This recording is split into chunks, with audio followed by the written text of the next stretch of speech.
Hello guys, ये टाटा की Nexon है।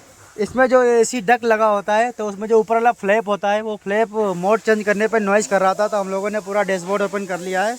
और इसका ये नया वाला डक है, ये एसी डक पूरा। ये जो इसके फ्लैप है ये नॉइज़ कर रहे थे मोड चेंज करने पे। ये इसका पुराना वाला है, ये पुराना वाला है, देखो ये नॉइज़ कर रहा था। तो हम लोगों ने पूरा नया असेंबली मंगवा लिया है। ये कितने का है? ये 26,000 रुपये का है। ये पूरा कंप्लीट, ये पूरा कंप्लीट एसी डक हम लोग चेंज कर रहे हैं, ठीक है। जानकारी अच्छी लगे तो वीडियो को लाइक शेयर जरूर कर लेना। ये हमारी टाटा नेक्सॉन है, न्यू मॉडल वाली।